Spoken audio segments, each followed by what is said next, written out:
Salut tout le monde, aujourd'hui on accueille Alexis Monet qui va vous parler de son sport qu'il pratique à haut niveau, le ski alpin. Alors bonjour Alexis, comment allez-vous? Bonjour, bien et vous? Très bien, merci. Alors on va commencer par le début. Vous êtes né où? Je suis né à Vevey, mais j'ai toujours habité à Châtel-Saint-Denis. Donc vous avez fait toute votre cycle ici, après vous êtes allé à Bulle. Ou- J'ai fait toute mon école primaire, secondaire ici à Châtel, et après j'ai fait une année de collège à Bulle, et après j'ai été dans le Haut-Valais à Brigue pour pouvoir faire l'école et le ski en même temps. Alors quel est le premier souvenir ou le souvenir qui vous marque le plus de votre enfance? Je pense que c'était sur les skis, on était avec mes copains sur le téléski, puis on faisait un peu des bêtises, et puis voilà, on s'amusait quoi. Alors avec Madison, on se posait une question. En fait, c'est quoi le ski alpin? C'est de rallier l'arrivée le plus rapidement possible en respectant un parcours qui est marqué par des portes ou des piquets. Et on est d'accord, en Suisse, on est un peu le pays des montagnes, on est voir le pays des montagnes. Est-ce que vous avez commencé assez vite le ski ou vous l'avez commencé plutôt tard? La première fois que j'ai mis les skis, j'avais moins de 2 ans, donc c'était assez rapide. Quand même. Et c'était quoi les circonstances? Euh, Mon papa était entraîneur de ski à l'équipe suisse, et il a arrêté quand je suis né. Et puis il m'a mis assez rapidement sur les skis pour partager sa passion, je pense. Je sais pas exactement. Et est-ce que vous avez déjà essayé le snowboard? Non, jamais. Ça fait mal, je vous le dis déjà. Alors vous vous entraînez certainement beaucoup. Alors combien de fois par semaine, plus ou moins? Alors l'été, quand je fais de l'entraînement physique, ça va de 2 à 3 fois par jour et en moyenne 6 jours sur 7. Mhm. Après, ça représente entre 15 à 20 heures d'entraînement sur une semaine à peu près. Intensif quoi. Ouais, assez. Et pour la préparation des skis, alors vous avez un ou des servicemen, je pense. Oui, Ça se passe. moi j'ai un serviceman depuis l'année dernière qui est mis à disposition par ma marque de ski. Et puis il me suit sur toutes les courses et les entraînements. Et on voit en compétition, c'est des Stockley. Oui. Alors pourquoi vous avez choisi cette marque-là? Au début, parce que mon papa travaillait là-bas, il travaille toujours, mais maintenant c'est parce que les skis me plaisent bien, et puis ils font aussi beaucoup pour moi dans le développement et en mettant une personne à ma disposition. Mhm. Et vous avez combien de paires de ces skis? Euh, Entre 20 et 25 paires, je sais pas exactement, mais oui, ça fait beaucoup. Des 25. D'accord. Vous l'avez dit juste avant, vous faites des entraînements en été, mais ils consistent en quoi? Parce que du coup, vous ne pouvez pas skier vraiment en été. Si on peut skier en été sur les glaciers, à Zermatt et ça se fait en Suisse, mais avant ça, on fait beaucoup d'entraînement physique, c'est un peu du vélo, tout ce qui est un peu endurance, course à pied. Après, il y a tout ce qui est force qu'on fait en salle de musculation, aussi renforcement, gainage, stabilisation, équilibre, et aussi des jeux un peu pour changer, du tennis, du squash, du badminton. Voilà, en gros. Donc après tous les entraînements, vous avez donc les compétitions. Et ça s'entraîne, ça se prépare. Mais comment c'est en fait sur place? Vous devez encore vous préparer sur place ou... Alors moi, je fais principalement de la descente et du super G. Et en descente, on a tout le temps le droit de faire au minimum un entraînement sur le même parcours. Donc, entre guillemets, ça se prépare encore un petit peu sur place, même si c'est principalement pour regarder la ligne qu'on va prendre et puis voir à quelle vitesse on arrive sur les sauts, etc. Mhm. Et combien de compétitions faites-vous genre par an? Maintenant, un peu moins au début, enfin, après mes 16 ans, je faisais entre 40 et 50 à peu près, 40 compétitions. Et maintenant, j'en fais une vingtaine, en gros.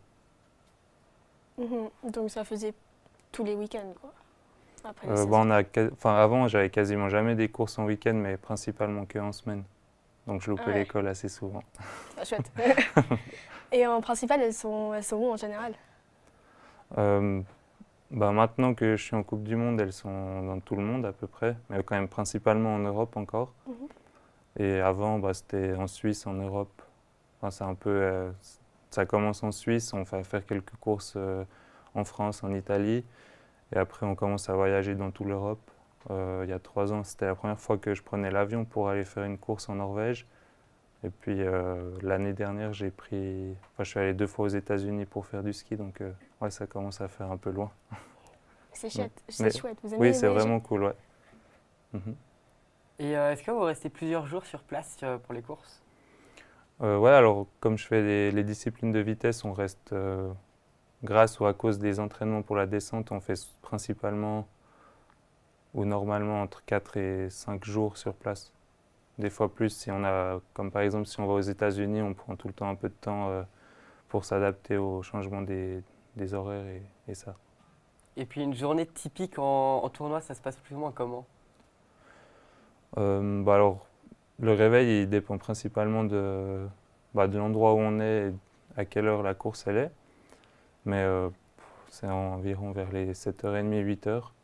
Ensuite, je vais déjeuner, on, on se change et puis on va skier pour s'échauffer un petit peu. Et après, on fait la reconnaissance du parcours. Et après la reconnaissance, cette année en Coupe du Monde, comme je partais un peu derrière, j'avais pas mal de temps.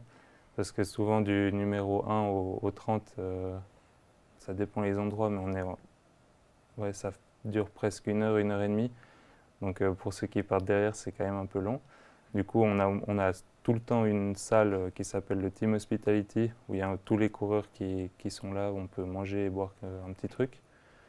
Et puis après, il y a le départ, où ouais, je vais principalement, normalement, 1 heure avant le départ, à peu près, pour m'échauffer et puis ouais, me concentrer.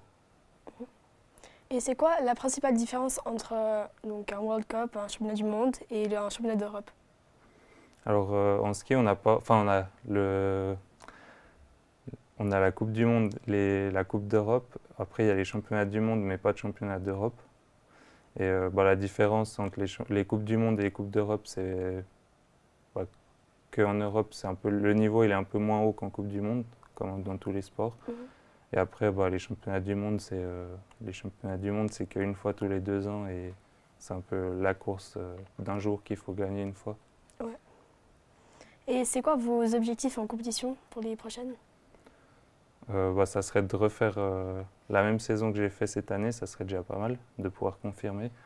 Après, comme je me suis blessé en fin de saison, j'aimerais retrouver mon niveau de ski que j'avais et puis me faire plaisir sur les skis. On le sait, dans la vie, il y a des hauts et il y a des bas. Est-ce que vous avez des grandes réussites que vous voudriez nous raconter? Mon top 10 à Wengen de cette année, c'était un souvenir assez fou et inoubliable. C'était ma première course en Suisse de Coupe du Monde.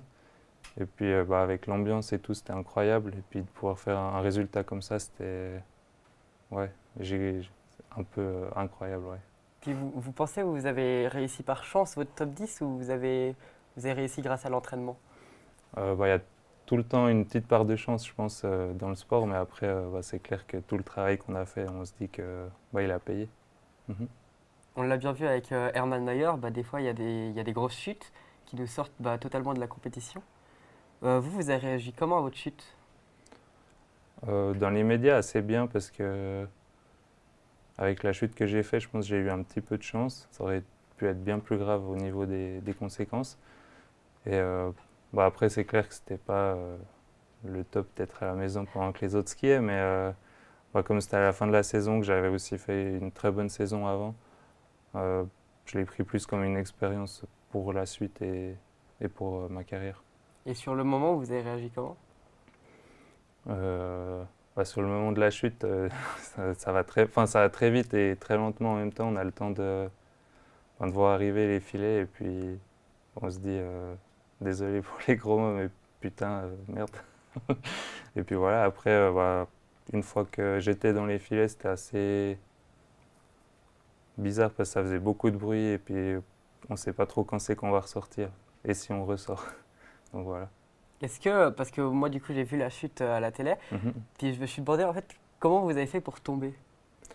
Euh, c'est assez difficile à expliquer, mais ils sont passés avec les machines sur la piste le soir d'avant. Puis ça a rendu un peu tout un peu dur à des endroits et un peu mou à d'autres. Et du coup, parfois, on perdait la tension du ski dans le virage. Puis c'est ce qui s'est passé là. J'ai juste perdu un instant un peu le ski, il est parti, puis il a recroché très fort. Et en plus, il y avait une petite compression. Et ça m'a un peu éjecté, et puis je suis allé tout droit. Et est-ce que vous avez des entraînements qui vous préparent aux chutes? Non, ça prend un peu en tombant, quoi. Donc le ski en général, ça dépend de la neige, mais ça dure combien de temps une bonne saison? Moi, je skie de fin juillet à mi-avril, si tout se passe bien. Après une saison de compétition, je ne sais pas exactement, mais on commence vers la fin novembre ou mi-novembre et jusqu'à fin mars, je dirais. Donc en fait, c'est super long. Ouais, c'est assez long. Mhm. Ouais. C'est quoi la plus courte que vous ayez vécue? La plus courte? Ouais. Je sais pas. Je pense que c'est une saison où je me suis blessé et je crois que c'était au mois de décembre, donc j'ai fait 2 mois de compétition. Ouais. Est-ce que du coup la saison elle est plus dure si la neige elle est absente ou de mauvaise qualité? Si la neige elle est absente, pas vraiment, mais c'est surtout si les températures elles sont assez élevées parce que du coup les organisateurs ils peuvent pas produire de neige artificielle, mais quasiment dans tous les endroits où on va faire des courses, ils arrivent presque tout le temps à produire assez de neige pour faire la course. Il y a beaucoup d'effets avec le changement climatique. Est-ce que vous pensez que ça pose un problème avec le ski alpin ou pas? J'espère pas. Après, c'est clair que comme on skie l'été sur les glaciers, on voit quand même une grosse différence, surtout ces 2 dernières années, où il y a de moins en moins de neige. Par exemple, l'été passé, à Zermatt, il y avait 5 mètres de neige en moins sous le glacier. Et puis ça, on le voit en skiant à l'œil nu, parce que il y a de plus en plus de glace qui apparaît et moins de neige. Et le glacier devient un peu brun à cause de... l'été passé, il y avait pas mal de sable du Sahara aussi, du coup, ça change la couleur de la neige. Puis vous nous l'avez dit avant, mais vous voyagez beaucoup. Est-ce que vous avez une anecdote drôle à nous raconter que vous avez fait durant une saison de ski ou... Une anecdote drôle sur les voyages. C'est pas vraiment drôle, mais quand on voyage tous ensemble, on est tous avec nos chaussures de ski dans l'aéroport, parce que c'est un peu le truc le plus important pour nous, parce qu'elles sont vraiment faites à nos pieds, et puis on ne peut pas vraiment skier sans nos chaussures. Et du coup, quand on est en Suisse, ça va dans l'aéroport, parce que les gens ils arrivent à faire le rapprochement, mais quand on est par exemple à Denver ou à Chicago, dans l'aéroport, les gens ils se demandent, ils se disent qu'on est un peu fou. Alors est-ce que vous arrivez à faire de votre vie le ski ou vous avez une autre activité à côté? Non, maintenant je suis 100% professionnel du ski. Et c'est quoi la partie qui rapporte le plus? C'est les sponsors ou... Ouais, moi je gagne de l'argent que grâce aux sponsors ou à des dons ou mon fans club, parce que je dois payer encore une cotisation à Swisski pour pouvoir m'entraîner avec eux. Et pour terminer, histoire de faire rêver justement un peu tout le monde, c'est quoi votre plus grand rêve? Moi, mon plus grand rêve, ça serait de gagner la descente de Kitzbühel.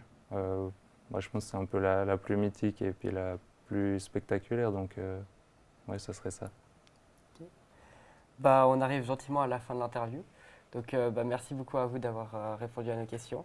Et puis à bientôt sur les pistes peut-être. Ouais, à bientôt. Merci. Merci beaucoup.